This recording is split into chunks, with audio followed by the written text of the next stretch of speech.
Hello chess family, it's me National Master Jesse James, and today we're going over the idea about attacking on the queen side. Just remember, whenever you're playing chess, there's three standard plans that you can do. You can go for king side, you can do center attack, or queen side. Well, it's usually easy for most people to understand. When you go king side attack, what are you trying to do? You're trying to attack the king. One of the first things we learn is to control the center. Why? When you control the center, you can kick back your opponent's pieces, and also you can pivot or move over to the king side or queen side quite easily. But what does it mean to do a queenside attack? There's no king over there usually, so what's the plan? Here the plan's actually pretty simple. By going queenside, we either try to win our opponent's pieces or material, or we could try to win a pawn and then create a pass pawn and then, well, push it. Pass pawns must be pushed. So in this game, we're going to be seeing one of the best strategic players, Jose Capablanca, the Cuban genius, play for this exact plan. Here we go. We start off with pawn to d4. And this makes a lot of sense since he's going to be doing a queenside attack that we start off with d4. Just know if you do start off with pawn to e4, these games are typically a lot more aggressive and they usually go for kingside attack, which makes sense because it's on the king side. So if you play pawn to d4, well, it's going to control more space on the queen side. These games are more long-term and strategic. This is typically what masters would play because, well, it is really hard to attack your opponent's king without them knowing. So if you try to over-attack on the king, your opponent can just over-defend over there, and, well, you're just not going to be able to win with that attack. So d4 gets played. Here we go. Pawn to d5 makes sense controlling the center and maintaining equality. Knight f3, e6, pawn to c4. Now it's looking like a queen's gambit. And here, black plays knight to d7. Not one to take on c4 as well. It's not really a gambit. You're going to be able to win that pawn back by force, either by pawn to e3 or maybe even queen to a4 check here, attacking the king and the pawn here on c4. So you can see here, knight to d7 blocks that. All right, well, let's keep developing our pieces. Knight to c3 got played. Remember, develop your knights before bishops. Knight g to f6. And here, a nice move, bishop g5. Notice that the bishop comes outside the pawn chain before they play pawn to e3. This is the exact big problem that black has in a lot of the d4 games, is that this bishop right here turns out bad because you can see it's just blocked in by the pawn structure. Even trying to play something like pawn to b6, the bishop has a hard time because, again, it's being blocked off. Over here, it actually becomes quite vulnerable and can be attacked. All right, here we go. Black plays bishop b4. Makes sense. He brings out the bishop so he can get ready to castle. And here, I like the move. C takes on d5, E takes on d5. This trade helps out white as it's going to allow the open C file here. As we'll see later on, this is actually important because you're doing a queenside attack. All right, develop with a threat, queen to a4. A nice move here, bringing out the queen, attacking the bishop. Also pinning the knight over here for some variations if you think about taking. And here, black went ahead and played bishop takes on c3 check.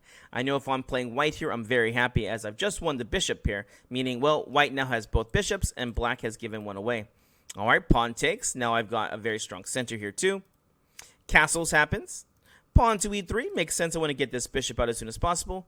And now a very good move here for black, pawn to c5. Here, just remember, in d4 games, the faster you can get c5 in without losing material, you're going to be faster to equality. d4 is the central thrust, and so we want to try to attack it and make it weak. All right, what's the next piece white wants to move? It's the bishop, of course, because we want a castle. Now, where's a good square for it? We got e2, d3, or b5. Hopefully, this wasn't too hard for you. Here, bishop goes to d3. Not too much thought on that one. Why is bishop d3 best? Well, here it attacks the h7 pawn, which is the typical weakness whenever the king is castled. Okay, here we go. Black plays pawn c4. Already not the best move here. You want to try to keep things flexible. And why is c4 a bad move? Well, it's not losing off the bat, but here you want to keep options open of playing maybe pawn takes if you want to open up on the queen side or try to open up in the center. By playing pawn c4, the queen side is now closed, meaning there could be no pawn trades. Well, white's happy here. Bishop c2 gets played. Maintaining the bishop on this diagonal is a good idea. Queen e7, developing the queen. And here, what's white got to do? Of course, we're going to go ahead and castle. Just remember, you want to try to castle as soon as possible. So here, white castles. Pawn to a6, an interesting idea. Here, black plans on playing pawn to b5 in the future. So a6 is going to help defend this and then get the bishop out on the long diagonal. All right, white to move. Here, we're getting into the second part of the game now that we finished our opening, which means we've developed our pieces, but now we got to come up with a plan. Well, at this part of the game, we do still need to develop our rooks. So Mr. Capa over here goes ahead and plays rook f2 e1. A nice move to develop with a threat. What's his idea? Here, he wants to try to prepare pawn to e4, which is actually a threat right now since the knight is being pinned. Well, black did not like that, so he plays queen to e6. Now e4, well, knight can take or pawn can take as the bishop is no longer pinning. So here Capa keeps up with the idea. He wants to play e4. He adds another piece, knight to d2. 1, 2, 3 pieces looking at e4. And here, well, black only has 1, 2, 3. Okay, well, here black plays pawn to b5, attacking on the queen. Queen over to a5 makes sense. Here the dark squares are weak, so he's looking to penetrate on the queen side over here. And now, well, black goes ahead and plays knight to e4. Here, white is threatening to play it over here, so it makes sense that black wants to stop it. Knight to e4. Knight takes, pawn takes. And then, well, it is now white's turn. Here, looking at this position, I want you to come up with the plan. What is white's best strategy? Shall we go queenside, kingside? Shall we go for a center attack or go for a queenside? What do you think? Well, hopefully you got this. This is not too hard as, well, if you look at the video title, it's attacking on the queen side. We're going to go queenside here. But how do you know you're supposed to go queenside in this position? One of the ways you can know is, well, the opening started off with d4, meaning we control more space on the queen side. But look at your pieces. At this point, we have 1, 2, 3 pieces faced over on the queen side over here, while the king side only has 1, and, well, the center only has 1, 2, and you can see it's blocked off. Well, now that we know we should go queenside, we have to come up with a plan. What do you do? Remember, I said one of the basic plans that you can try to do when you're doing queenside attack is try to win your opponent's pieces or material, or try to create a passed pawn. Here, Capa does exactly that. Here he plays pawn to a4, exclam. What's this move do? Here, very simply, it's trying to open up the rooks, which looks like open files, and also threatens pawn takes on b5. Notice that if the pawn just takes, well, black's actually doing very bad here, and white's very happy, because there's many moves you can play. Something as easy as rook takes on a4 can be good, because now we got what's called the isolated pawn, or a pawn that has no pawn next to it. So you can see a6 and c4 have become weak, and the rooks are ready to jump in and start attacking over there as soon as possible. Okay, so what's the other threat? Here we're threatening pawn takes on b5. Notice that the pawn cannot take back as queen takes rook. So the queenside attack has started. Well, black plays an interesting move. He plays queen over to d5. Here the threat is to attack the bishop and defend the rook over here on a8. A good looking move. But here Capa goes ahead and punishes him with a takes on b5 anyway. He's going to sacrifice a piece just so we can get the ball rolling over here on the queen side. Well, if you don't take, you're just losing. So queen takes on g5 here. And here was the idea. Bishop takes on e4. Remember, guys, it's okay to sacrifice material if you have a plan with it. Here, Capa sacrificed a piece, but notice he has won 2 pawns, and also he's going to be winning a third. Plus, this pawn is going to be creating a passed pawn pretty soon. Remember, a passed pawn is a pawn that cannot be stopped by other pawns. And we got a free tempo off the rook. So what does black play here? Here he goes ahead and plays rook to b8. All right, here we go. Pawn takes on a6. Now this passed pawn is ready to be rolling. And also we have a double attack since we're attacking the queen. Black's best chance here is not trying to defend over here. The queen side is now lost. The pawn's going to run. We control the open file. The best thing that black can try to do is actually go for kingside attack. So he tries it, but to no avail. It's just not going to work out. Here rook b5 was played. Here attacking the queen and stopping the queen trade. That's okay. I want to move my queen to a better square.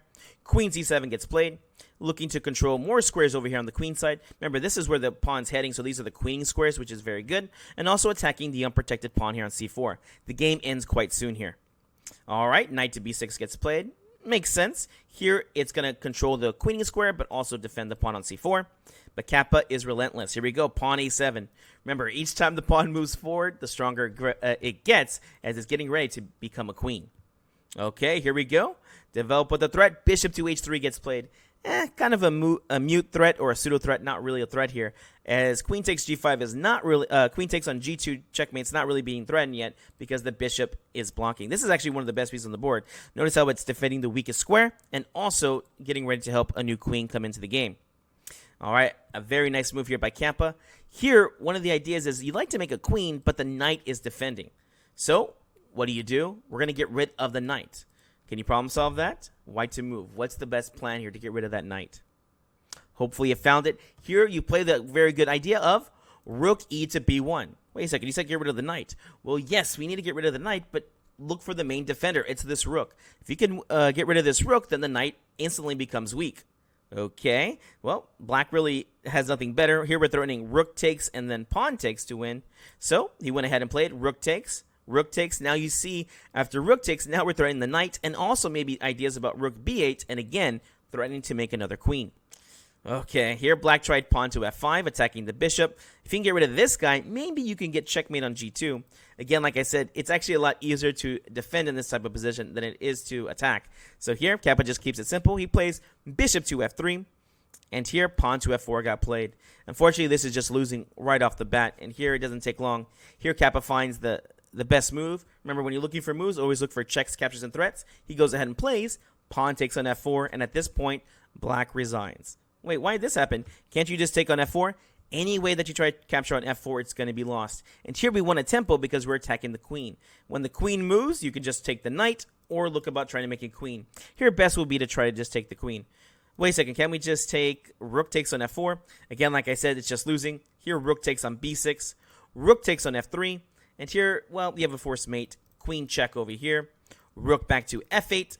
Queen takes on c4 check. Remember, remove the defender. And here, after the king moves over, you can block with your pieces. It doesn't matter. The queen will take on f8 for checkmate. And each one of these variations looks like this. Again, if you try to take with something like the queen takes on f4, well, white's just happy. Remember, the more trades you get in this game, the better. Queen takes, rook takes.